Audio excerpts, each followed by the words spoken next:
Welcome to the Northern Business Podcast. Each week we talk to people active in business and the economy about the issues driving growth in the north of England. We're sponsored by Virtue Motors, one of the UK's largest motor retailers. You can check out its website at virtuemotors.com. That's VERTU motors.com.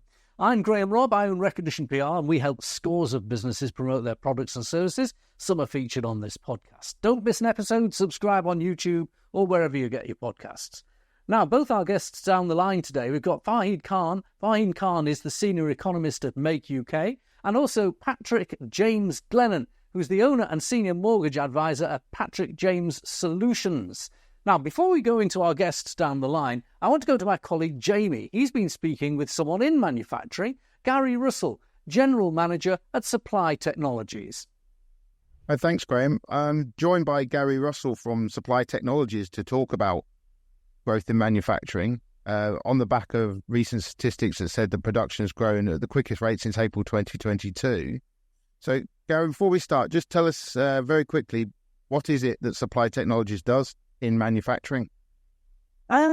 Supply Technologies supply small components to medium and larger manufacturers around the globe. Okay, it's very straightforward, but obviously more complicated than that, because obviously you have a big impact on manufacturers. What sort of sectors do you operate in? What sort of manufacturers do you support? Anything from the leisure sector, caravans, lodges. We also supply data center manufacturers in Ireland, medical, GSAB, Aston Martin, companies along them lines. So it's very, very quality based. So what we do, we use small components in the buy to a factory, and we supply the products as and when required. And that is about improving productivity, about making sure that they have those components there every time they turn around to build something. It's there when it's getting low, it's being replenished, but that's not all just done visually, it's done through technology and all that sort of stuff. So this goes to the heart of where this growth in manufacturing is coming from innovation and productivity. How much is that required on the supply chain like yourselves to bring that productivity gains and that innovation to your manufacturing clients? Well, after COVID, what happened was everybody wanted to increase the stock level, so it went through the roof, all sectors. But now what every sector, every manufacturer wants to do is have a limited amount of stock nearby as and when required. That's where we're coming in to help manufacturers for all sectors. And are you seeing from the customers you're working with and the potential clients that you might have coming on board that there is still this strong growth in British manufacturing? Very much so. It's not all sectors, man. I mean, the leisure sector is hurting because of the interest rates. I'm certain they'll rebound. Well, you've got like data center manufacturers, JCB, Aston Martin, they're flying it. They're doing really, really well. So it just ends on sectors, really. Excellent. Well, that's a really positive outlook. I really appreciate that. Thanks very much, Gary. And Graham, back to you. Thanks, Jamie. And it looks like Gary's feeling quite positive about his clients in the manufacturing sector. A great supply technology business. It's nuts and bolts and all sorts of things, but without the manufacturing sector going, it wouldn't be in business, and it's doing a great job. Fhaheen, you are the senior economist at Make UK. You represent the great manufacturers of Britain. What is your take on what we've been hearing about manufacturing and its activity? Because we've had the UK growth figures out for the month of April, and they were a bit flat. Mm-hmm. Yeah, no, that was really interesting, Graham. And yeah, as you say, the GDP figures came out this morning, which suggests that April was a bit weak, but I wouldn't read too much into it. I think 0% growth for the whole economy, and a lot of that decline was actually down to the production sector, where manufacturing actually fell by 1.4% in April. And that does track with other metrics as well, like the PMI, the monthly PMI, which suggested April was a weak month. But if you look at kind of the 3-month average, or you kind of look over a longer time horizon, manufacturing generally is moving in a positive direction. April was just a bit of a strange month. It was I think one of the wettest months on record in the UK, which rainfall usually tends to have a negative impact on the economy because people don't go out and spend much. We also had a lot of changes to taxation that was implemented from the 1st of April. That had an impact where many manufacturers and even businesses in other industries perhaps got a lot of their work done in March, and then that had a bit of a slow month in April, and then and our indicators do suggest that after April, May, and June seem to be kind of moving in the right direction. And we are publishing some of our research next week, which suggests that industry in general is moving in an upward direction. A lot of that is down to order books coming back strongly. Exports in particular from the European Union and the US have been growing quite sharply. And so businesses are doing quite well. But if I should just mention just a little bit on sector specific differences, it's not the same for every industry. Certain industries like rubber and plastics and non-metallic minerals, the metals that tend to supply, let's say, the construction sector, is still struggling a little bit more because construction has slowed down quite a bit over the last 12 months or so. We do forecast a recovery in 2025, but those specific industries having a little bit more trouble compared to, let's say, transport equipment or businesses that provide support to the automotive or aerospace are actually got really, really strong pipeline in all order books, and those businesses are doing better. So when you think about supply chains like nuts and bolt providers who tend to be quite sector agnostic in a way because everybody needs nuts and bolts, if one industry goes down, another one tends to go up, and so you tend to keep your order books going strong. So it is something to keep in mind, but overall across the industry, manufacturing is moving in the right direction, the direction we want to see. Manufacturing really was the mainstay of the British economy last year because the economy had a flat year, yet manufacturing was at 1.2%. And in the first quarter of this year, the growth was about 0.8%, but the manufacturing sector was above that. So the manufacturing sector has been, even though it's not a majority of the economy, has helped lift it up. Yeah, certainly. We do see that even though the manufacturing industry accounts for about 10% of UK GDP, it actually contributes a massive amount of weight towards the kind of the secondary sectors that come within the supply chain. So we did some research with Oxford Economics not too long ago, which suggests that, whilst directly the industry contributes about 10% of the UK economy, if you try to factor in to all the indirect impact, the supply chains, all the services, everything that goes into the supermarkets and the hospitality industry, everyone that sort of depends on manufactured goods, that industry supports actually about 1/5 of the UK economy. And so when manufacturing does well, it tends to support a much wider industry. And so it's important to remember that actually even 10% of the economy can still act as a foundation for everybody else that's operating in the UK as well. And that percentage could grow if you had your way, because you've published the Makers Manifesto. Now, I haven't had a chance to read it, I'll confess, yet. I've been reading some of the political parties' manifestos. I think probably I'd be better reading yours. But what are your main recommendations for political leaders as the election comes up? Yeah, well, I don't blame you, Graham, for not reading it. Actually, I will read it.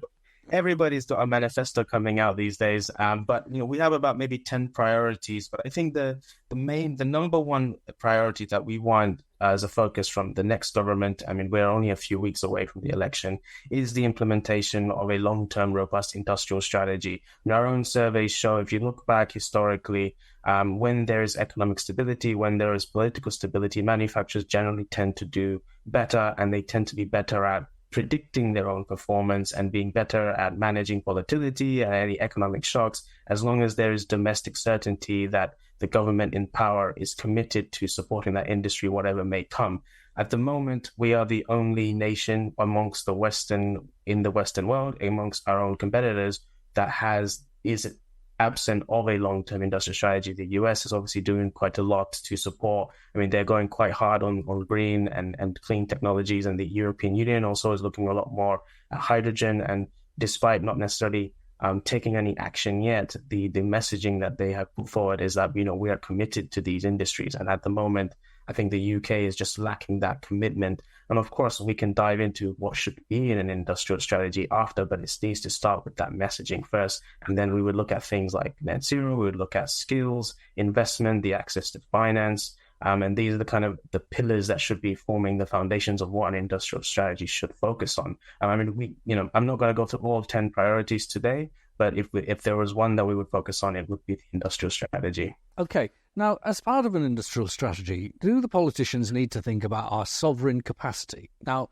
in the northeast of England, where my firm is based, we cover the north of England in this podcast, but in the northeast, a few years ago, a lot of manufacturers who work in the offshore sector got together and pressed the government to say that when the wind farms are being built on the North Sea, 60% of the content should be made in Britain because they're on our seabed. So there's a logic that should be made in Britain. Now, that isn't necessarily as appealing to the government as you might think, but we just Brexited and they agreed.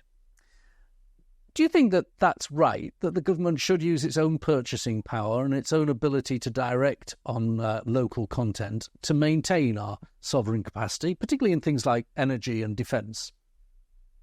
Actually, absolutely. Actually, I think that sometimes we underestimate the impact that the government has on the supply chains. And I think we often assume that the private sector necessarily manages it itself, but actually, when you're thinking about procurement from a government perspective, they play a huge role in supporting local businesses, local employment, local investment, and actually the behavior and the choices of the government. So if you're thinking about foreign investors and private equity firms and all these investors, and they're looking at the UK from an outside view, they will see how supportive that country's government is to industries in those economies, and that would also incentivize and change their behavior where they should put their money going forward. So actually, the more government support you have, the more private sector investment you can also generate from that, because you see an economy that works in a more collaborative way. Now,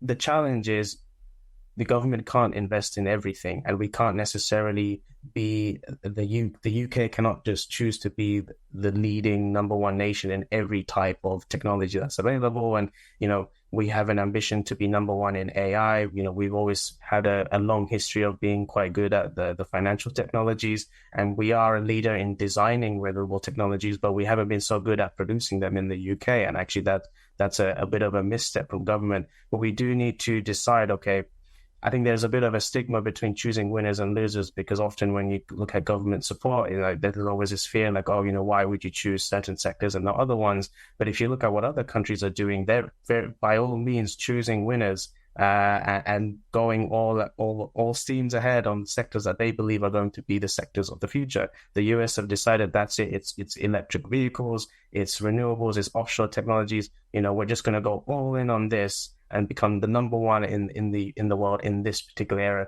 The EU is doing a lot more in hydrogen investment. They're looking at that, this is the future for us. We're going to go do that. And the UK does need to do the same. And the government support will play a massive role in that. And it is right. But making the choices is not an easy one to say, because then that does mean that you end up some losing out or some sectors maybe perhaps disappearing.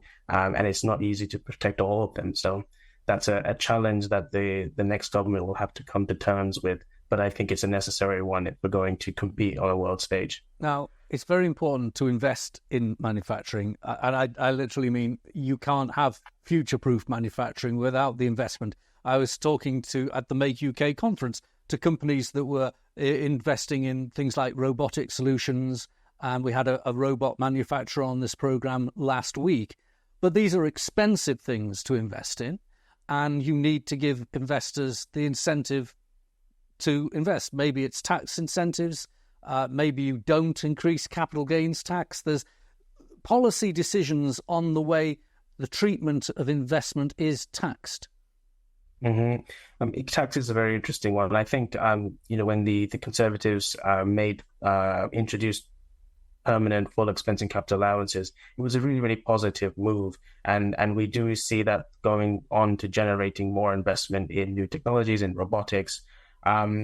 But I think what we're missing here, and often the step that we're missing, is that particularly for the SME market, which tends to be the type of businesses that often miss out on these type of investments. So large companies, regardless of if there is tax reliefs or not, large businesses are more likely to invest in those technologies anyway, because they see it's a good business decision, and it's good for efficiency. But SMEs often are the ones that need support.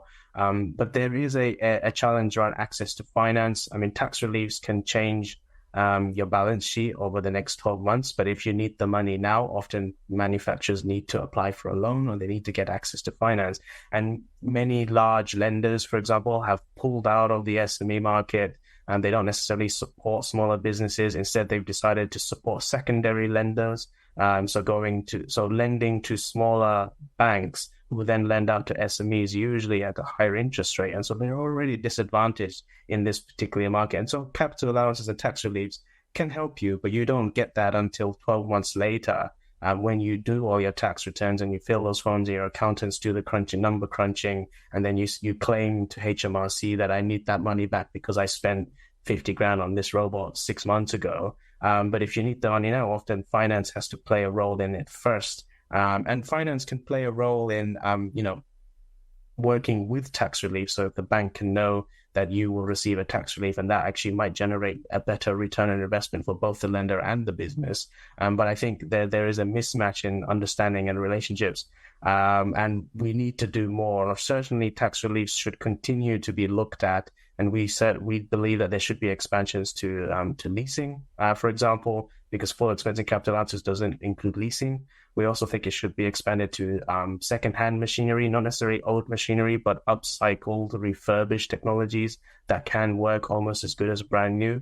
I think that there is a concern from the Treasury that the second-hand market can be a risk of, let's say, a black market or middle market of sellers, and they're afraid that it could be abused. But I think then we also potentially lock out SMEs from accessing larger scale investments.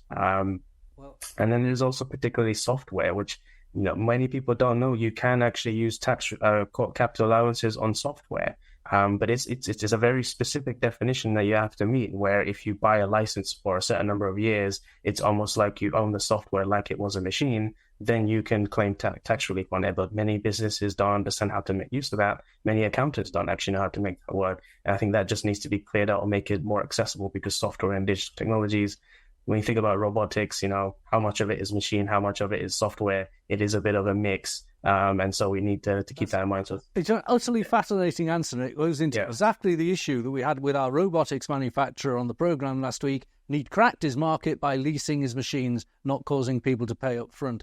But fine, it's definitely worth hearing that answer. Thank you very much. Stay with us, because it was all about access to finance. And Paddy is joining us next. A different type of access to finance. That's housing finance. Patrick James Glennon, Patrick James Solutions is the name of the business. You're been in business 11 years, and you're helping people finance their homes. How did you start in business? You were in the services, weren't you? Yeah. Thanks for that, Fhaheen. Any nerves that I had for my first appearance on the show has disappeared. I was actually engaged, so that was brilliant to get an insight from a different industry. But in answer to your question, so I was in the military, but prior to that, I was working with the likes of Northern Rock City Financial from leaving college. When I joined the military and had my career and did my 2 tours of Afghanistan and decided to resettle back into civilian life, the lazy kind of easy option for me was to come back into financial services, but I didn't really want to work for anyone else, so I had to set my own business up. And kind of 10, 11 years down the line, here I am. And I feel like if it wasn't for that little gap where I did take time out of the industry, which hit a very... You just broke so happened. Yes, just you took time out of the industry and then you came back? I took time out of the industry as a bit of a fluke during a very rough period, which was obviously 2006 through to 2012, where the industry went through a lot of changes for the good. And then I came back after everyone was kind of exhausted and had been dragged through these hedges of the changes to the mortgage market. And that made it easier because I'd learned a lot about me. I'd learned a lot about looking after people from being in the services. And I brought a lot of that to us. And that's why my business stands out a little bit differently to how we approach the industry, because the industry does have a reputation of how you would expect a mortgage brokers to look. And we carry off that really well. And I think that helps people to drop that barrier, similar to the way that we see a lot of the professionals on TV, especially the guys that get out there like Martin Lewis and really brings it back to earth and tries to uncomplicate it. I think that just allows customers to drop the barriers and approach us. And I think you're seeing that a lot more in the industry as the years go on, especially with the social media influence on the positive side. I think that just helps people who maybe think they can't do something in the terms of finances or buying their own home, at least approach and ask the question to the right people to see if the advice is there and it's something that they could do. Now, you brought your new venture 11 years ago, and you've deliberately tried to help people in the blue light services and the NHS. In fact, we've come across each other because you're based in Cumbria, and we, my firm, support the Great North Air Ambulance, and you are a supporter of the Great North Air Ambulance. But this element of you trying to help the blue light and public services, how have you manifested it? A little. I always answer this question in a way of a kind of a selfish approach, because I love staying in touch with the military community. I get to go around the army barracks. I do G1 briefs, so we talk about housing. We talk about the forces help to buy they can access, which is almost a gifted deposit from your employer, but it's your own money. And I use that to catch up with old people and also keep in touch with, like I say, that community. But they're very good at supporting me. And that's whether or not I've served with them or not. But once they trust you, they will almost, everyone around them that they work with or they're in charge of, they'll almost push them towards us, say, you must speak to Paddy and his firm. Whereas in the general kind of world of just a state agency where we may work for them on a referral basis, they may pass customers to us. It's our job. It's what they would expect us to do. There's a real sense of brotherhood and sisterhood in the military where they almost feel like I've done them a huge favor and they must repay me in terms of like kind of singing from the rooftops about what we do. And that's the same. What we learned through COVID was why we just offering that service where we waive our advice fee to the military when we've got the NHS fire and police. And my dad being a fireman for 22 years, I overlooked it. I would charge firemen up until 3 years ago. And it didn't class them as kind of the same way we were the military, just purely from a business standpoint. And we had to open the doors to everyone in the blue light services because COVID really did highlight that on a day-to-day basis, they're everyday heroes. The military do a fantastic job, but it's the blue light services that really kept us going. And they were the ones that we would see out working when we were sat potentially putting our feet up in the garden during those early COVID months. Well, I hope that they come to you and use you, and I hope that it doesn't disadvantage you. You'll hopefully get commissions elsewhere, but giving them the no fee arrangement is fantastic. Let's talk about the actual market that you're in. Facts are stubborn things. The average house price is $298,000 in the UK. In the Northeast, I checked this before we came on the podcast, it's around a town like Darlington, $164,000. In the Northwest, Preston, $179,000. Yorkshire, Huddersfield, $200,000. About 5 times average salary. Mortgage rates, the fix for a 5-year mortgage is about 5.5%, according to the average. And most people, 57%, fix for 5 years. It's a terrible set of data that if you actually want to buy your house for the first time or you need to remortgage to move. How do you get round it? How do you make the numbers work? I think what happens is those statistics are true. I think Zoopla released some that put the average house price on Zoopla, so readily available for sale, was upwards of 400,000. Yeah. And that's where, and obviously you've got the mansions, you've got the high value and high net worth. But what we try to do, and we do this in many different ways, whether or not it's a platform of Instagram or on TikTok, surprisingly, that's what we're now kind of trying to delve into to reach the full audience, and especially the younger generation, is to not be put off by those statistics, because those statistics are generations of created wealth, whether or not that's someone who owns a property already. But we could look at first-time buyers, we could look at certain sectors, we could look at different professions. And I think if we get too caught up on a statistic as in the average salary or the average house price, well, actually it comes down to the person's budget and the individual. And I think that's where we can't deal with every single customer. But what we can do is educate them I'd use the term myth bust, so we can get rid of some of the things that were maybe a hurdle. There are mortgages out there for those in the rental sector for 12 months where they can get onto the ladder without a deposit. And that's not through no special scheme. That's from a building society offering customers the opportunity to, if they obviously tick a few boxes that you would expect to meet that criteria, but without speaking to somebody and telling them everything, because a mortgage appointment would take 30 to 45 minutes to get to know the customer.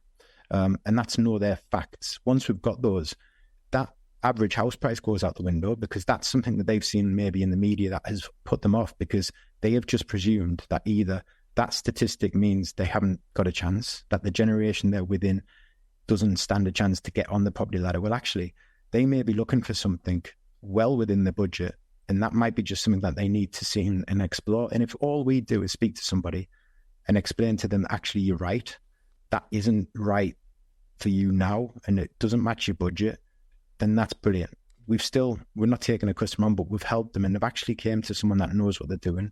And they're speaking to the right people, as opposed to maybe getting clouded or frightened by the mainstream media, because they're speaking, like you have just given statistics, as a whole, but it's about the individual. I think that's a very good point, Patrick. And you're right. The mainstream media puts everything in a binary black and white way when there are shades of grey and nuance. Of course. And with the military, when we speak to them, and I love this part, I don't take any sort of presentation. I'll stand there and we'll have a question. We start off with one question and it'll just explode into many. And it is a game of myth busting. They'll throw out things to us that they would say, this, I can't do this because of this, or I've heard this will stop me getting a mortgage. And yes, maybe if they walked into their bank, the answer would be no. Sorry, sir. Sorry, mom, you can't have a mortgage. But there's a lot of banks and building societies. By speaking to a broker who's whole of market, who can go to everyone, there's a mortgage for everybody, and it's all about when. So that might be when you get that next increment. If you're in a profession which is classed as a professional profession, like let's say for a doctor, for example, or a dentist, and you're just starting out, there are lenders out there that recognize that, and they understand, actually, we can work with you and maybe give you a higher income multiple because of your job, because we know your increments are almost guaranteed to increase as you go up the ladders. Well, look, Patrick, it's been great talking to you. I think you'll have to come on again, because you've got some wisdom there with experience. And I want to just mention your podcast, but people watching rather than listening to this will see you're in a podcast studio of your own. It's called Mortgage Mythbusters, and it's on Spotify and other platforms. But thank you very much. Fhaheen, what did you have to think about what Paddy has to say? Very interesting that, you've been giving very detailed answers about the real estate of manufacturing. He's been giving detailed answers about the real estate of the housing market. Sometimes it's not as doom and gloom as all that, is it? Yeah, I think it's, you really need, the devil is always in the detail, right? And you always have to just look into it.